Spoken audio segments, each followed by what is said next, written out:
எல்லாருக்கும் வணக்கம். நான் கிருஷ்ணமூர்த்தி, சாலின் குங்ஃபு தமிழ்நாடு. உடற்பயிற்சி அப்படின்றது எவ்வளோ அவசியம்ன்ற நான் தெளிவாக சொல்கிறேன். நம்ம உடற்பயிற்சி பண்ணுறதுக்கு நம்ம உடம்பே வந்து பார்த்திங்கன்னா அதுக்கு ரெடியான ஒரு பொசிஷனில் இருக்கும்.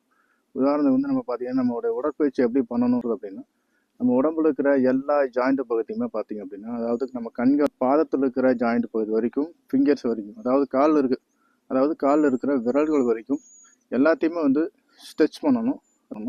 ப்ளஸ் வந்து முன்னாடியும் பின்னாடியும் ரொட்டேஷன்ஸ் பண்ணணும். ஒரு 5 இல்லைன்னா ஒரு 10 கவுண்டிங்.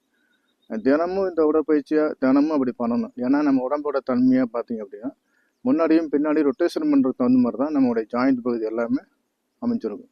ஸோ ஜாயிண்ட் பகுதி எல்லாமே கரெக்டாக எக்ஸசைஸ் பண்ணோம் அப்படின்னா நமக்கு வந்து உடம்புல எந்த ஒரு பிரச்சனையும் வராது.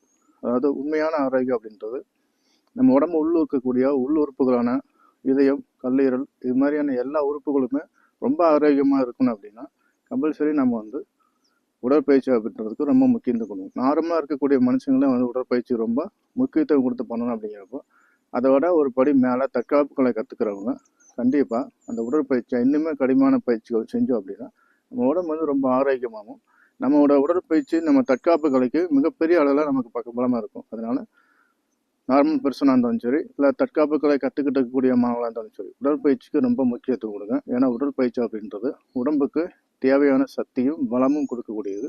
அது மட்டும் இல்லாமல் நம்ம தொடர்ந்து உடற்பயிற்சி பண்ணும்போது நம்ம உடம்புல எதிர்ப்பு சக்தி அதிகரிக்கும். நம்ம வந்து நீண்ட காலத்துக்கு ரொம்ப ஆரோக்கியமாக வாழலாம். எல்லாம் உங்களுக்கு தெரிஞ்சதுதான். பட் இருந்தாலும் உடற்பயிற்சிக்கு முக்கியத்துவம் கொடுங்க. ஓகே, நன்றி.